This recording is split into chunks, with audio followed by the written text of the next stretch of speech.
Aus den Urdirektiven der spanischen Hofreitschule. Vom Pferde.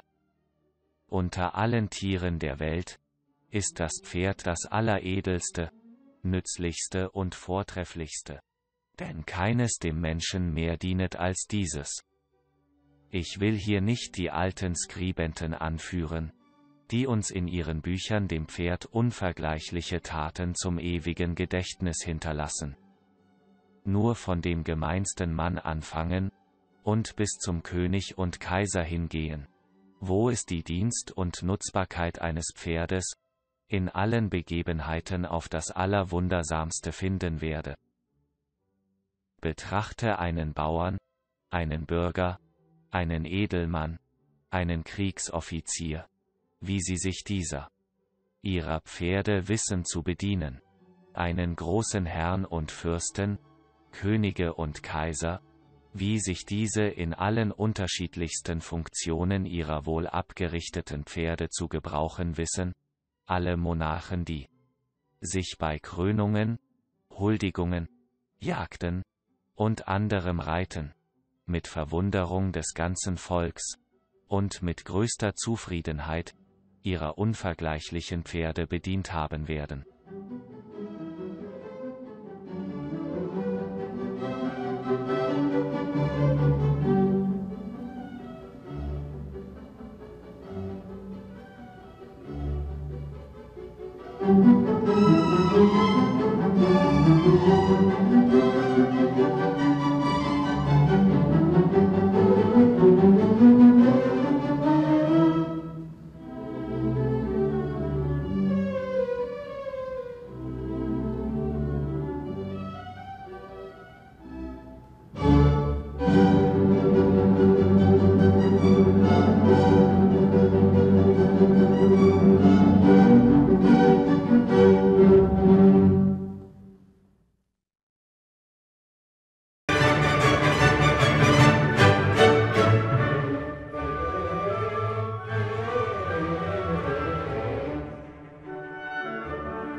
In 1898, Feldmarschallleutnant von Holbein wrote the so-called directives, the general guidelines for the training of horse and rider at the Imperial Royal Spanish Riding School, together with chief rider Johann Meixner. They have been made available to a larger audience by Dr. Bertold Scherg, who included them as an appendix in his edition of an 18th-century manuscript entitled Unknown Texts from the Spanish Riding School, Ohms Press 1996. It also contains the original guidelines, which as the author are ascribed to Edler von Regenthal around 1720, and which were only found after the fire in the National Library in Vienna.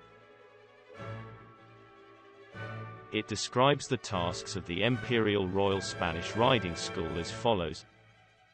First, to preserve the equestrian art in its highest perfection, the high school, and, while allowing for today's views and needs, continually to promote higher horsemanship, whose principles and experiences still form the basis for modern riding, even today.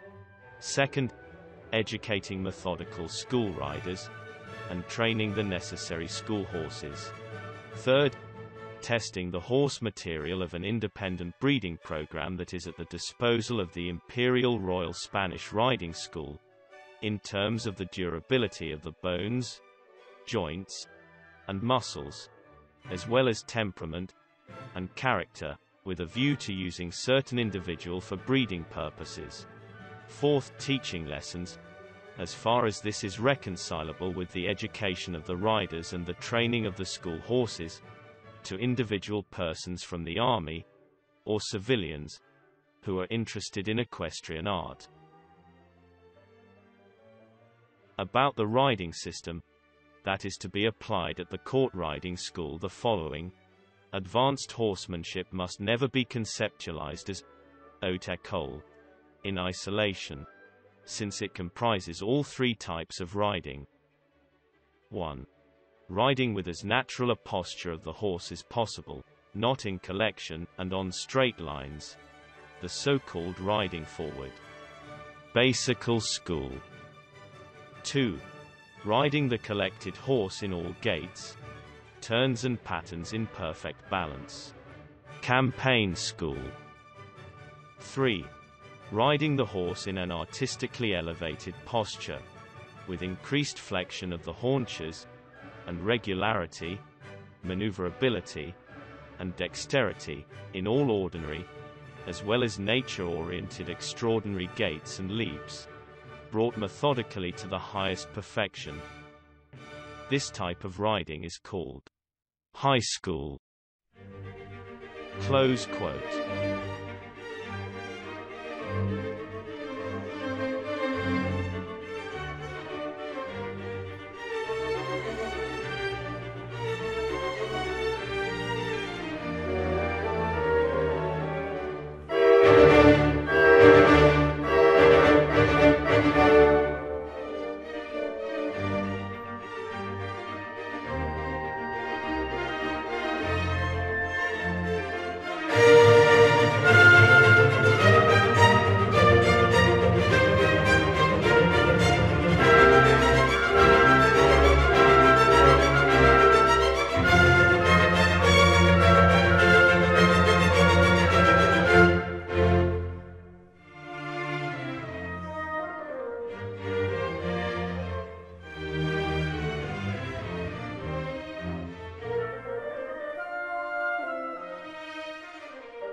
From the point of view of nowadays psychomotricism, classical training, that is correct for the partner horse, is a systematic path, leading to a dialogue in motion between horse and rider.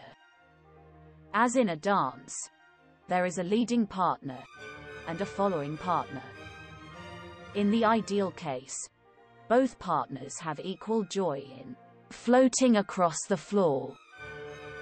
Both listen to one another, both consider the other, and both enjoy achieving coordinated motion.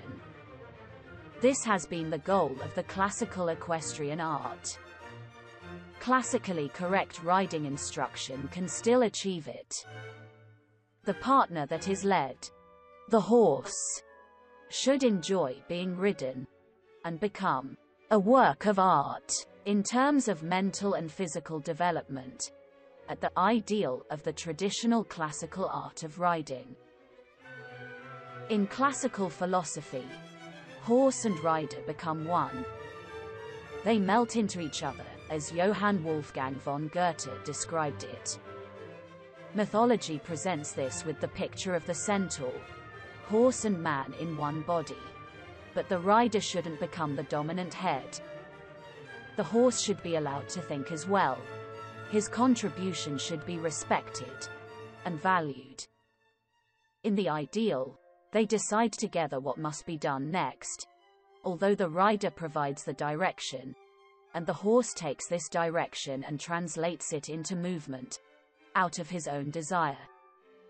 The horse can also make suggestions, which are usually reasonable, since the horse is the best judge of what movement is technically possible, and what isn't. In this way, the horse can help the rider, and the rider the horse, in accomplishing movement exercises. If we compare this ideal with training techniques, such as LDR, hyperflexion, rollkur, then we see that, in addition to the characteristic neck positions, a number of psychological and physical aspects play a very unpleasant role for the horse when these techniques are practiced.